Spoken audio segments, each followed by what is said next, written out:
I'll tell you the reasons different people gave for not airing the Nina Radiya tapes, all the way with everybody. Outlook and Open did it.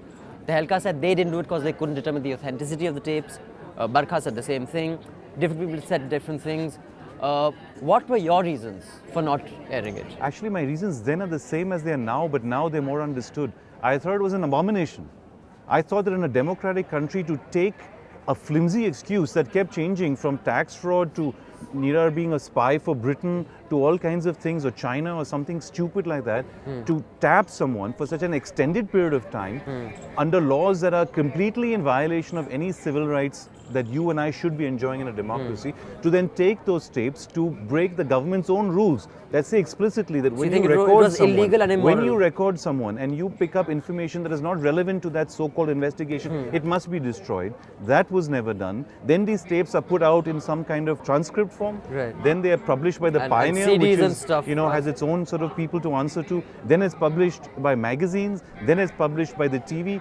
The question to ask today, in light of all that we have now understood, with the Tatas being exonerated, Nina Radiya being exonerated, is who put these tapes out? That's the story. Who's doing that story? Who are the people behind that? That's the story. The government, the Prime Minister himself promised But that who's we doing would that know story? in I think he said 2 months, who put the tapes out. We've not known. The matter's been put to bed. Who orchestrated the media campaign? But for isn't what that purpose? a story as a news story? Who put those tapes out? I That's don't- the story I as can't far get as to I'm that concerned. story. And the simple way to get to this story is for the Prime Minister to keep his word and tell us who leaked those tapes. And to tell us why the government didn't follow its own. You were on and those to tapes tell us, too, and right? frankly, I You was were- on those tapes you were too. on those I tapes was too. on those tapes too. Now- But let me finish one. I also want to know from the government how many other citizens in this country are being tapped in the same way. There are reports that up to 5 lakh people's phones are tapped in this country. We now live in a democracy that wants a new law that Chidambaram is trying to propagate that would make it mandatory for telephone companies to keep a record of every Right. cell phone call you take, every SMS that you send and receive, to keep a record of your physical placement, where you are physically in the country. Who will keep this information? Who will access this? On what basis? Why isn't anyone doing that story of who put out the tape? That's the Because story I I'd would like love to know. do it, but I can't get to it. I mean, you can't get to every story you want to do. And I can't get to that story.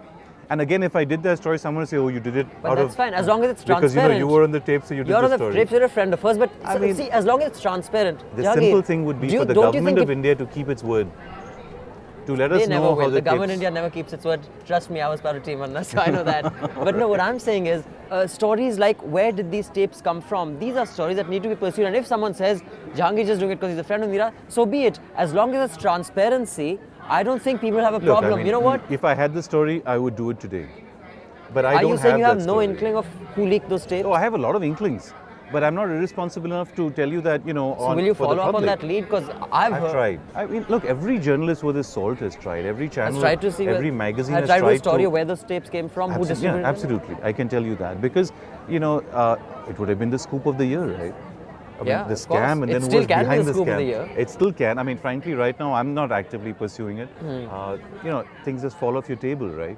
But I think a lot of people should be and probably are.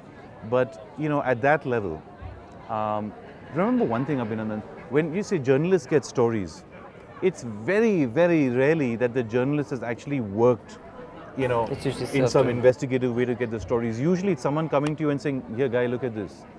And someone who has an interest in it for Someone who different has some reasons. interest in it for Whatever, altruistic or vested reasons will come and give you information. Sometimes journalists just take that information and blast it out.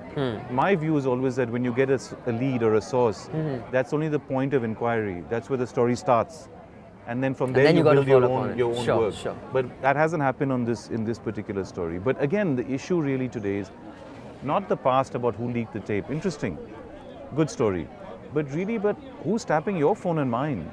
Who's tapping how many phones in this country?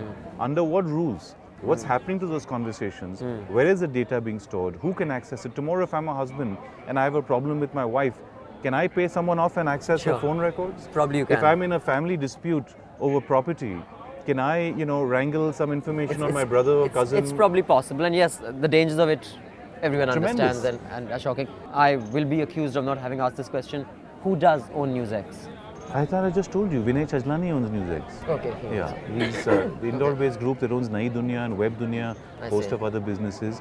Okay. Took over the channel about 3 years ago from Peter, Veer and Temasek and a group of people who'd actually started it. So association with the channel is very different from the people who started it.